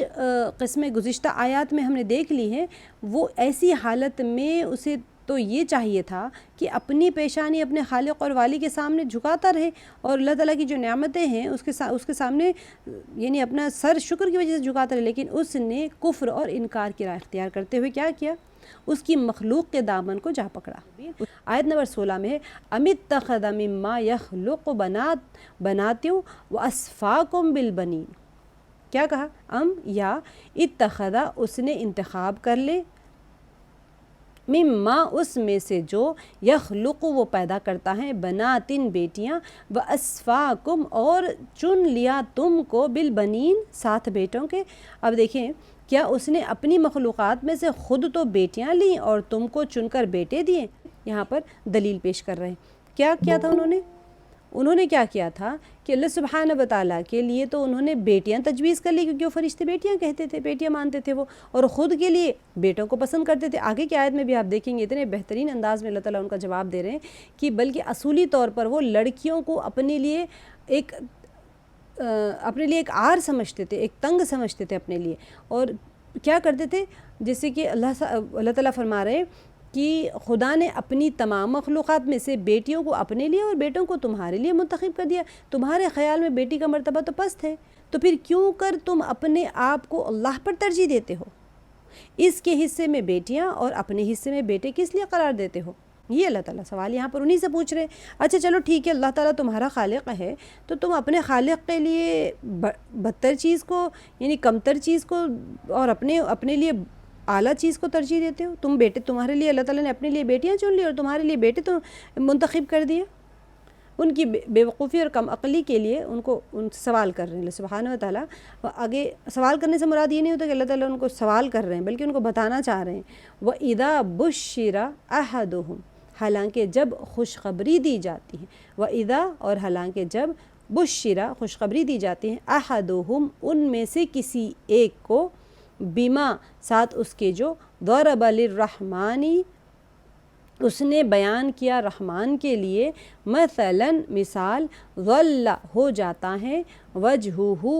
مسودہ، اس کا چہرہ سیاہ، وہو کظیم، اور وہ غم کے گھونٹ پینے والا ہوتا ہے۔ اب اس کی میں آپ کو تشریح بتاتی ہوں کہ کیا ہے۔ حالانکہ جب ان میں سے کسی کو اس چیز کی خوشخبری دی جاتی ہے جو انہوں نے اللہ کے لیے بیان کی ہے، تو اس کا منہ سیاہ ہو جاتا ہے اور وہ غم سے بھر جاتا ہے۔ انہوں نے اللہ کے لیے کیا پسند کیا تھا؟ بیٹیاں، فرشتے اللہ کی بیٹیاں ہیں۔ جب ان کے گھر میں ان کو خوشخبری دی جاتی ہے اس چیز کے بارے میں جو اللہ کے لیے انہوں نے پسند کیا ہے، مطلب ان کے گھر میں بیٹیاں ہو گئی ہیں، تو کیا ہوا؟ تو جب ان کو اس بات کی خوشخبری دی جاتی کہ تمہارے یہاں بھی بیٹی ہوئی ہے، تم اللہ کے لیے بیٹی کو پسند کرتے ہو، تمہارے یہاں بھی بیٹی ہو گئی ہیں، تو وہ ان کا چہرہ کیا ہو جاتا ہے؟ ان کا چہرہ سیاہ ہو جاتا ہے اور وہ غم سے بھر جاتے ہیں۔ یعنی کہ ایک بار پھر اسی موضوع کو دوسرے انداز میں اللہ تعالیٰ بیان کرتے ہوئے، پہلے تو اللہ تعالیٰ نے کیا فرمایا؟ تم اپنے لیے بیٹیوں کو پسند، اللہ کے لیے بیٹیوں کو پسند کرتے ہو، خود کے لیے بیٹوں کو پسند کرتے ہو، حالانکہ تمہارے لیے تو بیٹے گراں ہیں، تو پھر اپنے لیے اعلیٰ چیز کو اور اللہ کے لیے کمتر چیز کو ترجیح دیتے ہو۔ پھر کیا فرمایا اللہ تعالیٰ نے؟ اب الگ انداز میں بیان فرما رہے ہیں کہ جب ان میں سے کسی کو اس چیز کی خوشخبری دی جاتی ہیں جس چیز کو انہوں نے اللہ تعالیٰ کے لیے شبیہ قرار دیا ہے تو اس کا چہرہ سیاہ ہو جاتا ہے اور وہ غصے سے بھر جاتا ہے۔ اب یہاں پر جو دیا گیا ہے نا، بما ضرب للرحمن مثلا، سے مراد وہی فرشتے ہیں جنہیں وہ لوگ اللہ کی بیٹیاں سمجھتے اور اپنے معبود قرار دیتے تھے، بالکل اللہ کی طرح اور اللہ جیسا معبود سمجھ لیتے کہ اللہ تعالیٰ بھی انسان ہے، فرشتوں کو اللہ ہی ہے، بس رب ہے میرا۔ تو کریم کا لفظ کب آتا ہے؟ سے لیا گیا ہے جس کا معنی ہے گلا۔ یہ لفظ اگر کوئی مشکیزہ ہوتا تھا اس میں پانی بھرنے کے بعد میں اس کے گلے کو ایک انسان کوئی چیز سے باندھ دیتے نا، تسمے سے باندھ کر، کپڑے سے، پہلے زمانے میں کوئی چیز سے باندھ لیتے تھے، تو پھر اس کو بند کرنے کے لیے بھی آیا ہے، ٹھیک ہے۔ اب یہاں پر یہ کلمہ ان لوگوں کے لیے بھی بولا جاتا ہے جن کا دل غم اور غصے اور رنج سے بھر جاتا ہے، تو اتنا غصہ ہوتا ہے کہ گلے تک غصہ بھر گیا ہے ان کا، ٹھیک ہے، تو اس طرح کا کہا جاتا ہے۔ تو غصہ اور رنج سے بھر چکا ہو کسی کا، جس کا دل، ان کے لیے بھی استعمال ہوتا ہے۔ تو اب یہاں پر یعنی کہ یہ تعبیر لڑکیوں کی پیدائش کے بارے میں زمانے جاہلیت کے احمق مشرکین کی خرافانی ایک فکر تھی، یا ان کے ایک عمل تھا اس طرح سے کہ وہ کیا کرتے تھے، جب ان کے گھر میں کبھی لڑکی پیدا ہوتی تو وہ خود اپنے گھر میں بیٹی کی ولادت کی خبر سن کر اتنے پریشان ہو جاتے تھے، اتنے غمگین ہو جاتے تھے کہ ان کے چہرہ نظر آ جاتا تھا کہ ایک دم غم سے، غصے سے بھرے ہوئے ہیں، کہ گلے حلق تک ان کا غصہ آ گیا، اس طرح سے غمگین ہو جاتے تھے۔ لیکن اس کے باوجود وہ فرشتوں کو اللہ کی بیٹیاں سمجھتے۔ تو اللہ تعالیٰ یہی ان سے سوال کر رہے ہیں، تمہارے گھر میں اگر یہ خوشخبری آ جائے تو تم تو بڑے پریشان ہو جاتے ہو، غصہ ہو جاتے ہو سارا کچھ، اور اللہ کے لیے بیٹیاں پسند کرتے ہو۔ حالانکہ آگے اس کا بہت ہی پیارے انداز میں اللہ تعالیٰ ان کا جواب، اوَمَن يُنَشَّأُ فِي الْحِلْيَةِ وَهُوَ فِي الْخِصَامِ غَيْرُ مُبِينٍ۔ دیکھیں اب یہاں پر عورت، بیٹی یعنی عورت ہی ہے، اب اللہ تعالیٰ وہ صفات بیان کر رہے ہیں جو کہ عورت کے ساتھ میں جڑی ہوئی ہوتی ہیں۔ تو اوَمَن، کیا بھلا، جو یُنَشَّأُ، پالا جاتا ہے، فی الحلیتی، زیورات میں، وہو فی الخصام، اور وہ فی یعنی میں، جھگڑے، خصام کہتے ہیں جھگڑے کو، غیر مبین، غیر واضح ہو، کیا وہ جو زیور میں پرورش پائے اور جھگڑے کے وقت بات نہ کر سکے اللہ کی بیٹی ہو سکتی ہیں؟ اتنی مطلب سبحان اللہ، اتنے پیارے انداز میں اللہ سبحانہ وتعالیٰ فرما رہے ہیں یہاں پر کہ اوَمَن يُنَشَّأُ، کہ یہاں پر کیا جو یعنی کہ آرائش میں نشو و نمائی، اب عورتیں ہوتی ہیں ان کو کیا چاہیے ہوتا ہے، حلیہ کہتے ہیں زیور کو، تو وہ اللہ تعالیٰ یہاں پر کہہ رہے ہیں کہ جو آرائش میں نشو و نمائیں اور مباحثے میں قوت بیانیہ بھی نہ رکھے، یعنی اس کو اللہ کی اولاد قرار دینا درست ہو سکتا ہے؟ اب کیسے دیکھیں، انشاء جو ہوتا ہے، ینشأ جو کہا گیا ہے، ینشاء یہ اصل میں پرورش پاتا ہے، اس کے معنی میں آتے ہیں۔ اب اس سے عورتیں مراد ہیں، حسن صورت انسان عورت کی جو ہوتی ہیں اس کا طر امتیاز ہوتا ہے،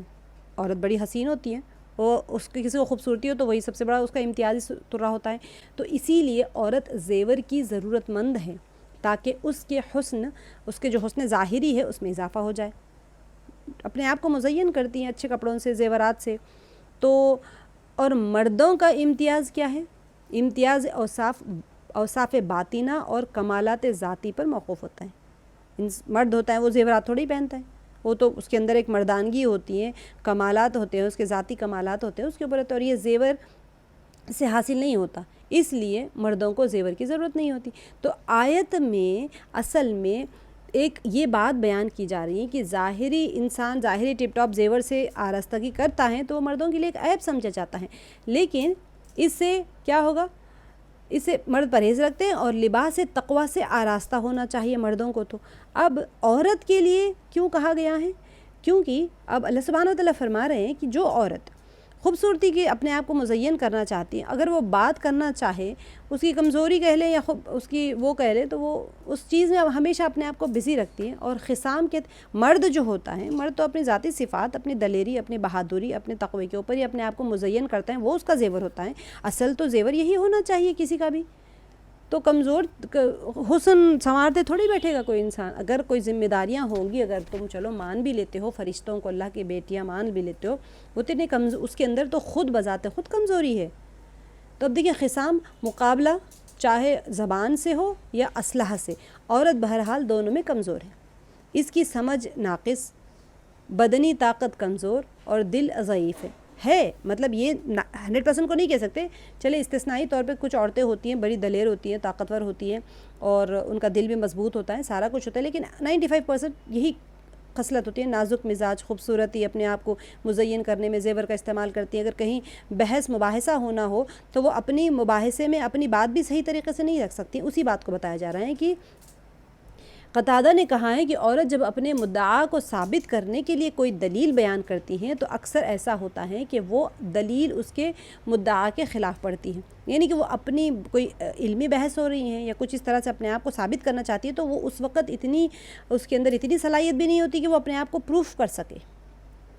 تو یہاں پر اسی لیے فرما جا رہا ہے کہ اتنی ساری مطلب وہ اس کے ساتھ میں اللہ تعالیٰ کی، تم اللہ تعالیٰ کے ساتھ اس کو جوڑ دیے کہ وہ معبود بنا دی اللہ کے ساتھ میں. یعنی کیا مطلب ہوا اس کا کہ اللہ کا جز اتنا کمزور ہے تو رب بھی تو ایسے ہی ہوگا. مطلب تو یہی ہو جائے گا نا. تو اب جس کا اب کہتے ہیں کوئی دلیر بادشاہ کا بیٹا بھی بڑا دلیر اگر جا کے جنگوں میں سے لڑ کے آئے تو کہا بھائی کیا دلیر ہے، اس کا باپ بھی کیسا ہوگا کر کے، ہے نا. تو یہاں پر کمزور صفت مدعا اس کا اپنا نہیں رکھ سکتی برابر سے. زیورات میں پلی بڑی ہو اس کو تو ایسی ہی حسن کے ساتھ میں، جمال کے ساتھ میں اس کی تشبیہ دی جا رہی ہیں. تو پھر وہ رب کے ساتھ تم رب کا جز کیسے بنا رہے ہو اس کو، اگر تم بنانا بھی چاہتے ہو تو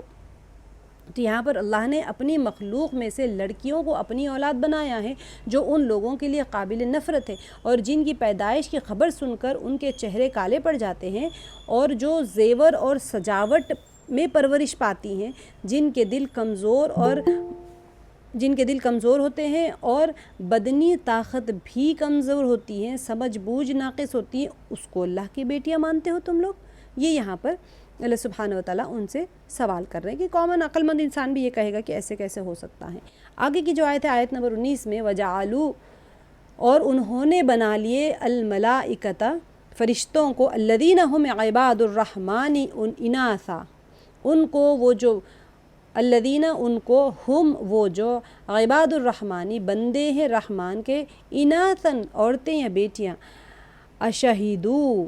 کیا وہ گواہ تھے، کیا وہ حاضر تھے، خلقہم ان کی ساخت، ان کی تخلیق کے وقت،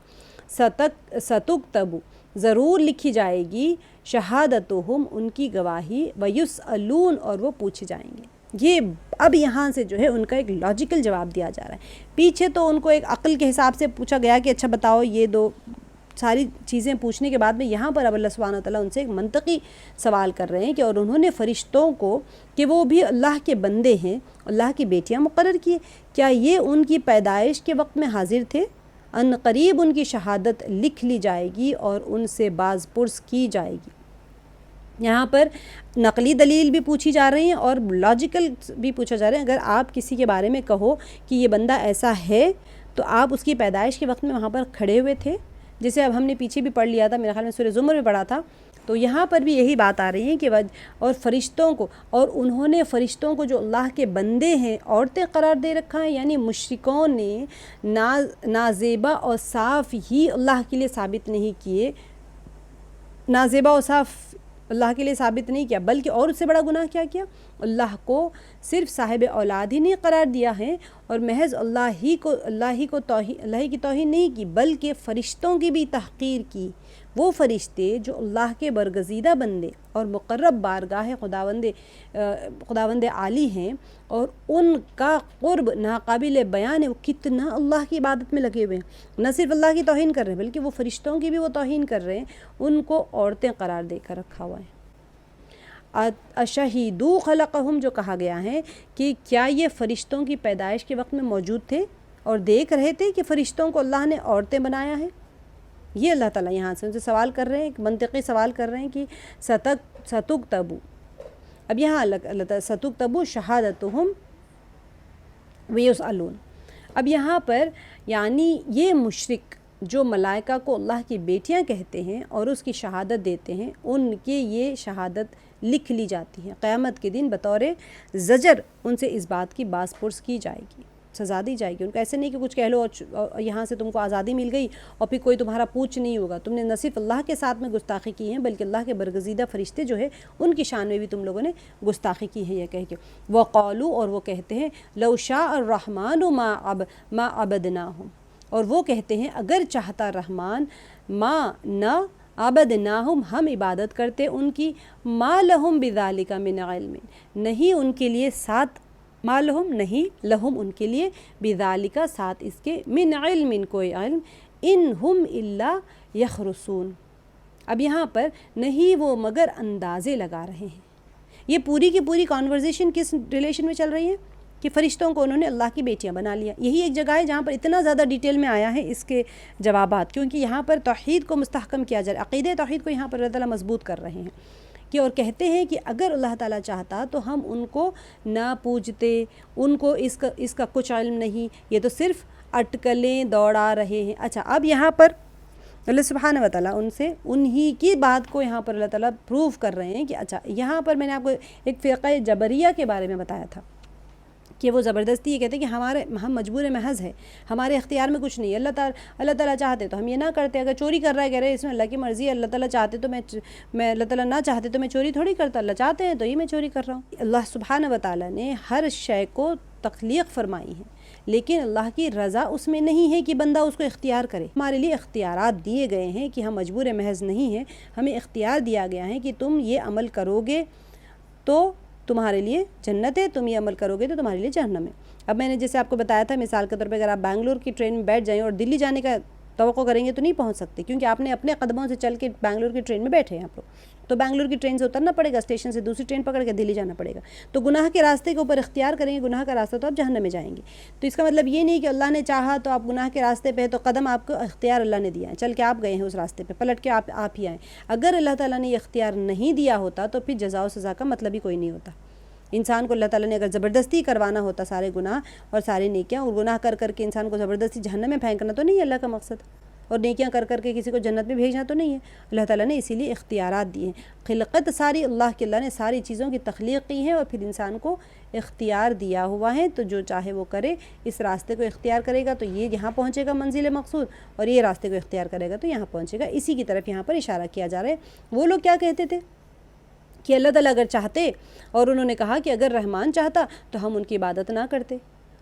فرشتوں کی کیوں عبادت کرتے ہیں معبود، ہم اللہ کی عبادت کرتے، اللہ چاہتے ہیں تبھی تو ہم کر رہے ہیں، تو ان کو اس کا کچھ علم نہیں۔ اللہ سبحانہ تعالیٰ اس کا جواب دے رہے ہیں، ما لہم بذالک من علم، تو اللہ ان کو اس کا کچھ علم نہیں ہے، ان ہم الا یخرصون، نہیں ہے وہ مگر اٹکل دوڑاتے،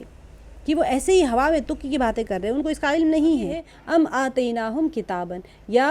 دی ہم نے ان کو کتابن ایک کتاب، من قبلہ اس سے پہلے، فہم بہ مستمسکون،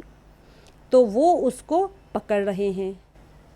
دیکھیں، آپ دیکھیں دلیلیں کیسی جا رہی ہیں، لاجیکل بھی دلیل ہے، عقلی دلیل بھی ہے، اب یہاں پر نقلی دلیل پوچھ رہے ہیں اللہ تعالیٰ، یا ہم نے ان کو اس سے پہلے کوئی کتاب دی تھی تو یہ اس سے سند پکڑتے ہیں۔ کہاں سے لائی یہ دلیل یہ لوگ کہ بھئی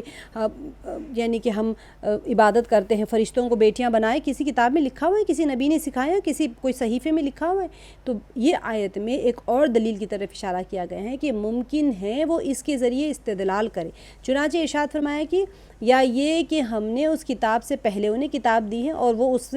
سے ایک کنیکشن لے کے اس میں لکھا ہوا ہے کہ اپنے دعوے کے ثبوت کے طور پہ کہ بھئی ہم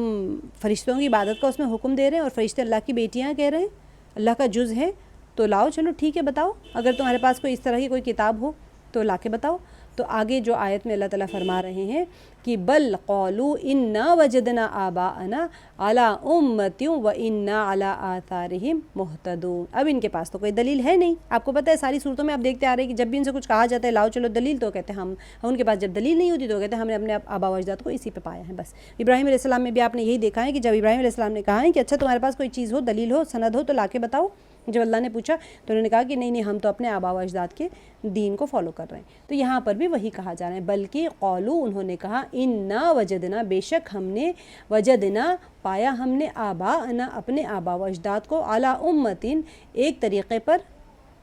وَإِنَّا اور بے شک ہم عَلَىٰ آثَارِهِمْ ان کے نقش قدم پر مہتدون ہدایت یافتہ ہیں، راہ پانے والے ہیں۔ بلکہ محاورہ دیکھ لیجئے، بلکہ کہنے لگے کہ ہم نے اپنے باپ دادا کو ایک راستے پر پایا ہے اور ہم انہی کے قدم پر قدم بقدم چل رہے ہیں۔ اب یہ بھی ایک عجیب ان کی بات ہے کہ ان کے پاس تو کوئی ایسی چیز نہیں ہے۔ تو اس سلسلے کی جو یہ آیت ہے اس میں کیا تھا ان کا اصل بہانے کی طرف اشارہ کیا گیا، اور یہ بہانہ بھی محض ایک خرافات اور ایک خرافات کی بنیاد ہے۔ کیا ہے کہ وہ کہتے ہیں کہ ہم نے اپنے آباء و اجداد کو اسی پر پایا، تو حقیقت یہ ہے کہ ان کے پاس صرف اپنے آباء و اجداد کی اندھی تقلید کے سوا اور کوئی دلیل ہی نہیں ہے، اور ان کے آباء و اجداد اس پہ چلتے بھی نہیں تھے۔ ابراہیم علیہ السلام کو اللہ تعالیٰ نے مثال بتا دی، تم ابراہیم علیہ السلام کی بات کرتے ہو کہ تمہارے آباء و اجداد تو یہی ہے، تو ابراہیم علیہ السلام تو کبھی بت پرستش کرتے ہی نہیں تھے۔ نوح علیہ السلام کون ہے تمہارے آباء و اجداد؟ سارے انبیاء کا بتا دیا، تمہارے یہ آباء و اجداد جنہوں نے سرکشی کی ان کا انجام دیکھ لو، جنہوں نے نبی کو فالو کیا وہ بچ گئے، جنہوں نے سرکشی کی ان کا انجام برا ہو گیا۔ تو حقیقت یہ ہے کہ ان کے پاس صرف اپنے آباء و اجداد کی اندھی تقلید کے سوا اور کوئی دلیل ہی نہیں۔ اور پھر تعجب اس پر ہوتا ہے کہ اس تقلید کے ذریعے وہ خود کو ہدایت یافتہ بھی سمجھتے ہیں، حالانکہ اعتقادی مسائل میں وہ لوگ آزاد خیال انسان کے افکار اور عقائد کے بنیادی تقلید پر بھی نہیں ہوتے۔ ایک کامن سینس انسان کہہ سکتا ہے کہ بھئی یہ چیزیں نہیں کچھ فائدہ دے سکتی ہیں۔ اللہ سبحانہ و تعالیٰ دلیلیں دے رہے، عقلی دلیل، نقلی دلیل، منطقی دلیل، ساری یعنی لاجیکلی آپ پروف کرو، آپ کے پاس کوئی کتاب ہو تو لا کے بتاؤ، عقل استعمال کرو، تم اپنے لیے جو چیز پسند کرتے ہو، تم تو اپنے لیے بیٹیوں کو پسند نہیں کرتے ہو، اللہ کے لیے اللہ تعالیٰ تو کوئی بندہ تخلیق کائنات کرنے والا ہو تو اپنے لیے سب سے عمدہ چیز کو پسند کرے گا نا۔ اب میں کوئی چیز پکاؤں تو کیا میں بریانی کی کھرچن کھاؤں گی؟ میں تو سب سے پہلے اپنا حصہ نکالوں گی نا، اچھا ران والا گوشت اور اچھی بریانی اور سب سے اچھا نکال کے اپنے لیے رکھ لوں گی۔ تو عموماً تم اپنے عقل کے حساب سے دیکھو تو تم اپنے لیے بہترین، جو بندہ بنانے والا ہوتا ہے وہ اپنے لیے اچھی چیز پسند کرتا ہے۔ یہ کیا بات ہوئی کہ عورت ایسی ہے کہ وہ زیورات میں اور کمزور ہے، اس کے اندر عقلی طور پہ اس کے مستحکم ہے، وہ مضبوط ہے، نہ وہ مزین ہے، وہ اپنے آپ کو بس آراستہ کرنے میں لگی ہوئی رہتی ہے۔ وہ اس طرح کی کوئی مخلوق کو اللہ اپنے لیے وہ بنائے گا جس مددگار، جسے ان کا تو یہ ہوتا ہے نا اللہ کے مددگار ہے، تو اللہ تعالیٰ اپنے لیے تو کوئی مضبوط قوی انسان کو مددگار بنائے گا، ایسی کمزور مخلوق کو تھوڑی اپنا مددگار بنائے گا۔ اب یہاں پر آگے کی جو آیت ہے وَكَذَلِكَ مَا أَرْسَلْنَا مِن قَبْلِكَ فِي قَرْيَةٍ مِّن نَذِيرٍ إِلَّا قَالَ مُتْرَفُوهَا إِنَّا وَجَدْنَا آبَاءَنَا عَلَىٰ أُمَّةٍ وَإِنَّا عَلَىٰ آثَارِهِمْ مُقْتَدُونَ۔ کذالک، اور اسی طرح ما ارسلنا نہیں بھیجا ہم نے من قبلک آپ سے قبل، فی قریۃ کسی بستی میں، من نذیر کوئی ڈرانے والا، الا قال مترفوہا مگر کہا اس کے خوشحال لوگوں نے، مترفوہا یعنی وہ بستی کے خوشحال لوگوں نے، انا وجدنا بے شک ہم نے پایا، آباءنا اپنے آباء و اجداد کو، علی امتین ایک طریقے پر، وَإِنَّا اور بے شک ہم علی آثارہم ان کے نقش قدم پر، مقتدون پیروی کرنے والے، سیم یہی ان کا چل رہا تھا ہمیشہ سے۔ جب بھی ان کے پاس کوئی نبی آتے تھے ان کے پاس یہی بیکار کی دلیل ہوتی تھی کہ بھئی ہم نے اپنے آباء و اجداد کو اسی پہ پایا ہے۔ تو دیکھیں، اور اسی طرح ہم نے آپ سے پہلے کسی بستی میں کوئی ہدایت کرنے والا نہیں بھیجا مگر وہاں کے خوشحال لوگوں نے کہا کہ ہم نے اپنے، خوشحال کون ہوتے ہیں؟ سرکشی ہوتے ہیں زیادہ تر، اسی لیے بتایا جاتا ہے کہ جب مال آ جاتے ہیں تو انسان سرکش ہو جاتا ہے۔ تو اسی لیے مال جب آتا ہے تو مال کے فتنے سے اللہ سے دعا کرنی چاہیے، اللہ تعالیٰ مال کے فتنے سے ہماری حفاظت فرمائے کہ وہ ایک راہ پر پایا اپنے آباء و اجداد کو، اور ہم بھی قدم بقدم انہی کے پیچھے چلتے ہیں۔ تو یہاں پر یہی بات بتائی جا رہی ہے کہ اسی طرح ہم نے آپ سے پہلے جس بستی میں کوئی پیغمبر بھیجا وہاں کے عیش پرست لوگوں نے یہی کہا کہ ہم نے اپنے باپ دادا کو ایک طریقے پر پایا تھا۔ اب دیکھیں، مترفوہا یعنی مالدار عیش پسند لوگ، اس میں رسول اللہ صلی اللہ علیہ وسلم کے لیے پیام تسکین ہے کہ ان لوگوں کی گمراہی، ان لوگوں کی جو ایک موروثی چلی آ رہی ہے، پیچھے سے موروثی ان کا عمل ہے، یہ کوئی آج نہیں کر رہے ہیں لوگ،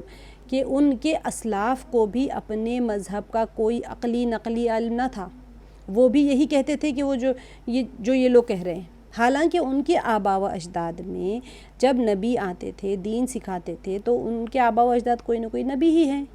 لیکن ان کے آباء و اجداد، اسی لیے جو اللہ تعالیٰ نے قرآن پاک میں بار بار انبیاء کے واقعات بیان کیے ہیں کہ جس کوئی قوم آئی آدم علیہ السلام کی نسل میں سے ہی ہے سارے کوئی، تو ان میں سے ایک آدھ سرکش نکل جاتے ہیں، اس سرکشوں کی نسلیں چل رہی ہوتی ہیں۔ آپ آج دیکھیں گے نمرود کی کیسے نوح علیہ السلام کی اولاد میں سے تھا وہ، آپ دیکھیں گے اس کے نسل کہاں جا کے جڑتی ہے۔ تو یہاں پر اب یہ مترفوہا کا لفظ اس بات کی طرف اشارہ کر رہا ہے کہ عیش پرستی اور انسان جب باطل پرستی کی بنیاد، انسان کے ایک سرکشی اور باطل پرستی کی بنیاد ہے، بجائے صحیح نظر اور فکر کے اسلاف کی تقلید اور حق سے روگردان ہونے کا یہی قوی سبب ہوتا ہے۔ اسی وجہ سے اللہ سبحانہ و تعالیٰ سے دعا کرنی چاہیے کہ جب کبھی کوئی نعمت حاصل ہوتی ہے اللہ سبحانہ و تعالیٰ ان انعامات کے شر سے ہماری حفاظت فرمائے، چاہے مال ہو، چاہے اولاد ہو، چاہے عیش ہو، چاہے عشرت ہو، چاہے جو کچھ بھی ملتا ہو۔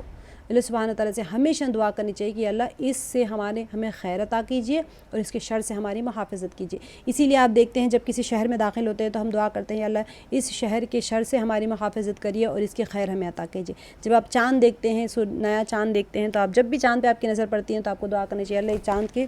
خیر ہمیں عطا کیجیے اور اس کے شر سے ہماری محافظت کیجیے۔ بارش ہوتی ہے، یہی دعا کرتے ہیں اللہ اس بارش کا خیر ہمیں عطا کیجیے اور اس کے شر سے ہماری محافظت کیجیے۔ ہر شے میں کوئی نہ کوئی خیر بھی چھپا ہوتا ہے اور کوئی نہ کوئی شر بھی چھپا ہوتا ہے۔ تو اس آیت سے اچھی طرح معلوم ہوتا ہے کہ انبیاء کے ساتھ جتنے بھی محاذ آرائی کے سرغنے اور باپ دادا کی تقلید کے مسئلہ پیش کرنے والے اور اس مسئلے پر ڈٹے رہنے والے لوگ مترفین ہی تھے، بدمست، مغرور اور خوشحال گھرانوں کے افراد۔ اللہ سبحانہ و تعالیٰ ہمیں ان لوگوں میں شمار نہ فرمائے۔ واقع میں رونے والی آیت ہے یہ، کیونکہ جب یہ کہا جاتا ہے کہ خوشحال گھرانے والے جو تھے وہ نافرمان تھے، تو ہم بھی تو اتنے خوشحال ہیں۔ اللہ سبحانہ و تعالیٰ ہماری محافظت فرمائے، کیونکہ مترف جس کا معنی ہے نعمت کی فراوانی، اور چونکہ بہت سے خوشحال گھرانوں کے لوگ اور ثروت مند افراد جو ہوتے ہیں وہ کیا کرتے ہیں، شہوات حیوانی اور خواہشات نفسانی میں مگن ہو جاتے ہیں۔ لہٰذا مترف کا لفظ ان لوگوں کے لیے استعمال ہوتا ہے جو نعمتوں میں بدمست اور مغرور ہو کر سرکشی پر اتر آتے ہیں۔ اس کا مصداق اکثر بادشاہ، ظالم اور جابر حکمران، متکبر، دولت مند اور خود پرست لوگ ہوتے ہیں۔ اپنے آپ کو ہی پسند کرنا، مال آ گیا تو بس سب کو ہی بھول جانا، زمین پہ سب چلنے والے کیڑے مکوڑے ہیں۔ تو اللہ سبحانہ وتعالی ہم سب کی محافظت فرمائے، اور جب ہم بیٹھ کے یہاں پر سنتے ہیں قرآن پاک کو تو اللہ سبحانہ وتعالی ہمارے اندر اس کا نور اتارے اور ان آیات سے ہم فیض حاصل کرنے والے بنے، اور یہ آیت ہمارے دلوں کو تبدیل کرنے والے۔ بے شک